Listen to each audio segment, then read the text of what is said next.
To the rabbi, to the individual who sacrificed her own life to protect the rabbi, there's no greater love. But this rise in anti-Semitism is something that we have seen not just in America, but across the world. We do not want history to repeat itself. That's why times inside this conference, we have taken action on this floor. It's concerning to me that the rise in anti-Semitism isn't just across the nation, but at times we've heard it from individuals inside this own Congress. That has got to stop. We should speak with one voice. You should not have to water down a resolution because you do not want to offend a member on a questioning of an individual's loyalty based upon their own faith to a nation. I want to thank Congressman Burgess not only for his service in the health field, but his father and his grandfather. There's no issue that he is not more passionate about than health care. He's passionate about because he believes everybody should have the ability to be able to have health care. But he's watched what the Democrats, and this is not something that people sit back and say, oh, it's just one or two of their ideas. More than half their conference has co-sponsored this bill. A co-sponsoring of the bill.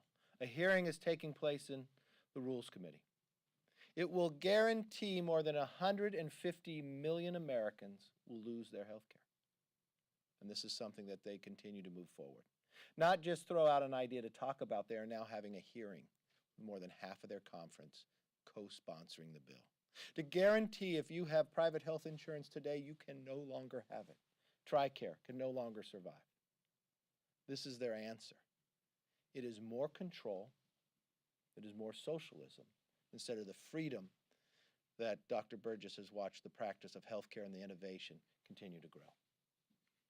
From that same idea, if we watch what's going to happen on the floor this week, it's the exact same thing we talked about 3 weeks ago when they hit the 100 days of the Democrat majority. Not much action. No budget, where Speaker Pelosi has said time and time again, show me your budget, show me your values. How can you plan to move any pieces of legislation if you do not have a budget? Why did you become a majority if you cannot produce a budget? Then when they tried to produce just a few caps, they could not even move it onto the floor. They had to pull it back. The only thing they could move are resolutions. Now they want to move this week to talk about the Paris Accord, not a treaty. Didn't go before the Senate. But what we really should be talking about, what America is doing to lower their emissions. At the same time, in 2017, the millions of tons of emissions that we have reduced, we've done it through technology. We've done it through innovation. And at the same time, when we watch this week, the economic growth that America has, becoming energy independent in a safer model for the rest of the world, but also making our emissions even lower. But China and India continue to expand. It's interesting to watch. If you study the policies of the Democrats, they want to release the power to other nations and make the world actually not cleaner, because America's innovation is making the world cleaner and safer at the same time. That we can have a win-win. I know today they'll sit and meet with the president. What's interesting, the common denominator, no matter what the subject the Democrats bring up, is a tax increase. Be it from election reform, they want to take more taxes from hardworking taxpayers. Be it infrastructure, they'll only agree to something unless they're able to raise taxes. It's very clear what their plan. No budget for the future, and just to be able to take more money from hardworking taxpayers across America. So let me stop there and take a few questions. Yes, sir. On the gas tax, on your point on gas taxes, the president has in the past expressed support for a gas tax. Have you spoken, because of your position and your opposition, have you spoken to the president about the gas tax and your feelings about the gas tax going into this meeting with Nancy Pelosi and Chuck Schumer today? I talked to the president, just talked to him last night, but the Democrats aren't talking about a gasoline tax. They're talking about more than this, that. Not just a gasoline tax, but they're talking about changing the tax code making sure that people pay more. We're watching GDP growth when people thought it would be zero, above 3%.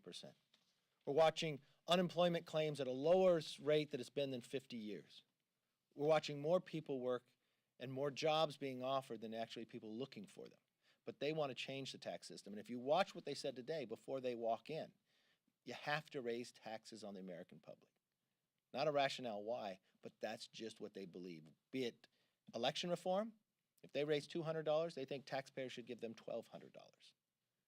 This is the common denominator with the Democrats. So based on that conversation with the president, I don't think their meeting will go very well. No matter what you do on infrastructure, you have to have a bipartisan. It seems to me that the Democrats, knowing that they haven't been able to accomplish anything within 100 days, name me one solution to a problem that they have solved. Name me one that they have done within 100 days. And they're walking into a meeting today saying you have to change the tax cuts to the American public and raise taxes on the American public if they were to go along with an infrastructure bill. I think that's a loss. do you believe the president is still supportive of a gas tax increase? That's a question for the president. Yes. Do you think Attorney General William Barr should testify under the parameters outlined by Democrats on the committee? Well, I think the Attorney General has done a terrific job. I think the Attorney General wants to come and speak to members of Congress, and I think that's his priority. It's interesting to me that the Democrat majority now would try to change course, that they were more concerned about attorneys talking to the Attorney General than members themselves. I think the priority should be members asking the questions. Other committees have done that before. Yeah, they can. I just think a priority should be the members themselves, and I think that's the priority of Attorney General Barr. Yes, ma'am.